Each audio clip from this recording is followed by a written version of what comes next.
భారతీయ railway చరిత్రలో ఒక కొత్త అధ్యాయం మొదలైంది. దేశంలోని తొలిసారిగా విశాఖపట్నం రైల్వే స్టేషన్లో ఏఎస్సి అర్జున్ అనే హ్యూమనాయిడ్ రోబోను ప్రవేశపెట్టారు. ఈస్ట్ కోస్ట్ రైల్వే ఆధ్వర్యంలోని రైల్వే ప్రొటెక్షన్ ఫోర్స్ ఈ వినూత్న కార్యక్రమానికి గురువారం ప్రారంభించింది.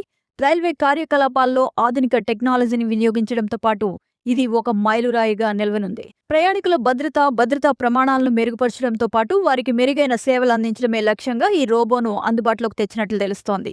ఏఎస్సి అర్జున్ రోబో ప్రయాణికులకు సహాయం చేయడం, రద్దీని నియంత్రించడం, పరిశుభ్రతను పర్యవేక్షించడం, భద్రతాపరమైన అవగాహన కల్పించడం వంటి పనులను నిర్వర్తిస్తుంది. ఇది ఫేస్ రికగ్నిషన్ సిస్టంతో చొరబాటుదారులను గుర్తించి, అగ్ని ప్రమాదాలు, రద్దీని గుర్తించి రియల్ టైంలో అలర్ట్ కూడా చేస్తుంది. తెలుగు, హిందీ, ఇంగ్లీష్ భాషల్లో సమాచారం అందిస్తుంది.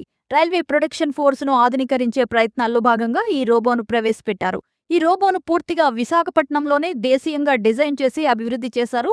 ఏడాదికి పైగా సమయం వెచ్చించి ఈ టెక్నాలజీని రూపొందించారు. ప్రయాణికుల సేవల్లో టెక్నాలజీని అనుసంధానించడంలో ఈ రోబో కీలక పాత్ర పోషిస్తుందని ఈస్ట్ కోస్ట్ రైల్వే భావిస్తోంది.